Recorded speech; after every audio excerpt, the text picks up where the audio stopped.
Feche os olhos. Sinta o ar gelado que desce das montanhas e corta a sua pele. Respire o cheiro de terra úmida e pinheiros ancestrais. Você não está mais no seu tempo.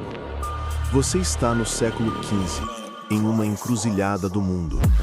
Uma muralha de montanhas e homens que separa a Europa cristã do avanço implacável do Império Otomano.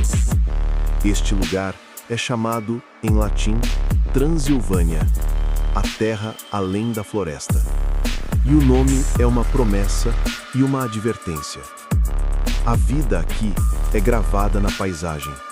Vilarejos de madeira se agarram às encostas, com a fumaça das chaminés subindo aos céus como orações silenciosas.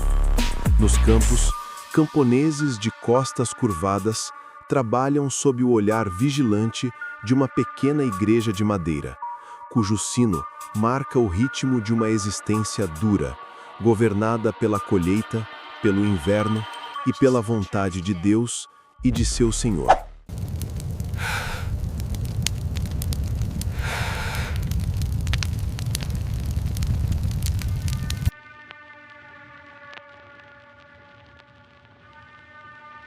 Nesta terra, a fé é o escudo, mas a superstição é a sombra que nunca te abandona.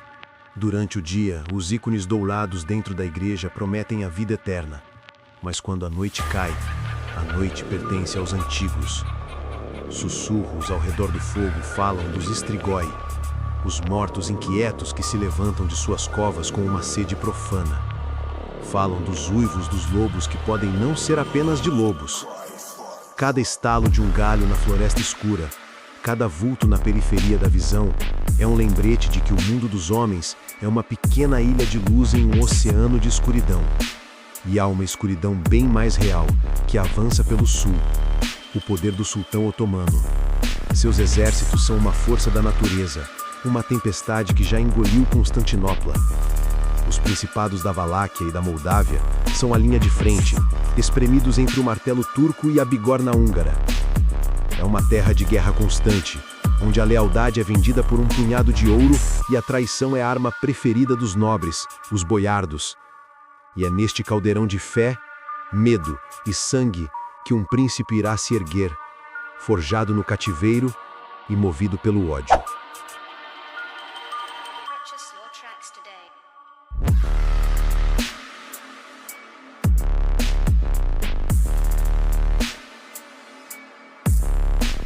Seu nome era Vlad III, mas a história o conheceria pelo nome de seu pai, Dracul, o Dragão. Um título recebido pela sua iniciação na Ordem do Dragão, cavaleiros sagrados jurados a defender a cristandade. E ele, portanto, era Draculeia, o filho do dragão. Um nome que deveria significar honra, mas que o tempo e seus inimigos torceriam para significar demônio. Ainda menino, Vlad e seu irmão foram enviados como reféns para a corte otomana. Anos no coração do inimigo, aprendendo sua língua, suas táticas e, acima de tudo, sua crueldade. Ele retornou à Valáquia não como um príncipe, mas como uma lâmina afiada pela vingança. Ele encontrou um reino corroído pela traição dos boiardos, que haviam assassinado seu pai e seu irmão. Sua resposta não foi apenas guerra, foi terror como instrumento de Estado. Sua arma de escolha se tornaria sua lenda, o empalamento. Um método de execução lento, agonizante e, crucialmente, visual.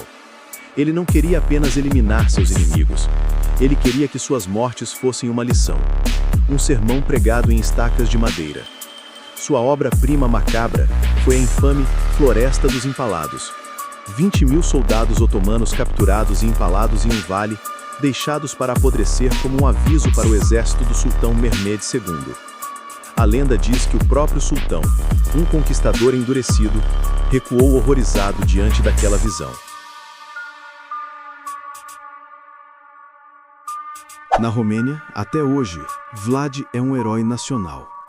Controverso, brutal, mas um voivoda que defendeu sua terra. Mas na Europa Ocidental, as novas prensas de Gutenberg vomitavam panfletos que o descreviam como um monstro bebedor de sangue. um demônio em forma de homem. Era propaganda, mas toda lenda precisa de uma semente de verdade. 400 anos depois, na névoa da Londres vitoriana, o escritor irlandês Bram Stoker, buscando um nome para o vilão de seu novo romance gótico, encontrou uma nota de rodapé em um livro de história. Mencionava um príncipe valáquio do século XV, chamado Drácula, que combatia os turcos, e o livro notava que seu nome podia ser traduzido como demônio. Foi o suficiente. Stoker pegou o nome, a reputação sanguinária e a distante e misteriosa Transilvânia, e os uniu ao folclore dos mortos-vivos. O príncipe histórico foi enterrado, e de sua cova se ergueu o conde Drácula, o vampiro aristocrata. A história foi esquecida. O monstro nasceu.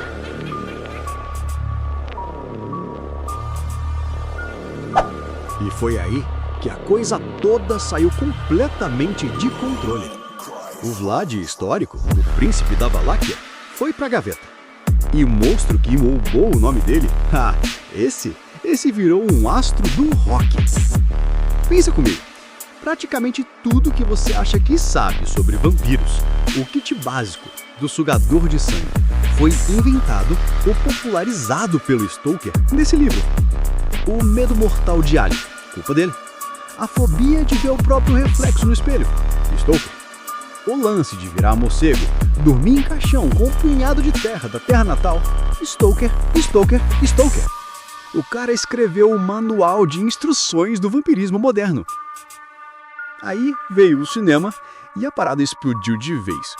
Chegou um ator húngaro chamado Bela Lugosi, com aquele sotaque irresistível e uma capa que era puro estilo, e pá! Nascia o look definitivo do Drácula.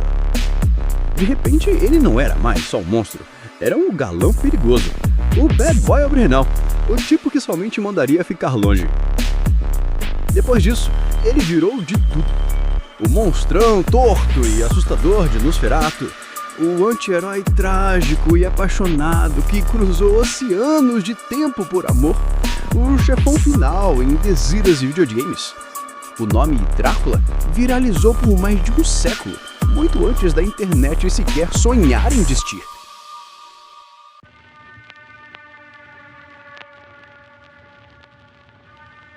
Então, quem foi Drácula? O herói de uma nação que usou o terror para salvar seu povo? Ou o monstro de nossos pesadelos? Talvez ele tenha sido ambos. Um homem moldado por um tempo brutal, cuja crueldade real foi tão extrema que deu à luz o maior monstro da ficção. Da próxima vez que o nome Drácula for pronunciado, não pense apenas em presas e cartelos góticos. Lembre-se da terra real, encharcada de sangue e fé. Lembre-se do príncipe que se tornou um dragão para lutar contra monstros e, no processo, se tornou um para a eternidade. A história, às vezes, não apenas inspira a lenda, ela a assombra. Este sussurro da história termina aqui, mas os ecos apenas começaram. Se esta viagem pelas brumas do tempo arrepiou você, se a verdade por trás do mito o fez pensar, então junte-se ao nosso círculo. Inscreva-se no canal para não se perder na escuridão do passado. Ative o sino para ser o primeiro a ouvir quando uma nova história esquecida for revelada. E o mais importante, deixe sua marca nos comentários. A pergunta que fica é, na sua opinião, qual outra figura histórica se tornou um monstro maior na ficção do que foi na realidade? Até o próximo sussurro.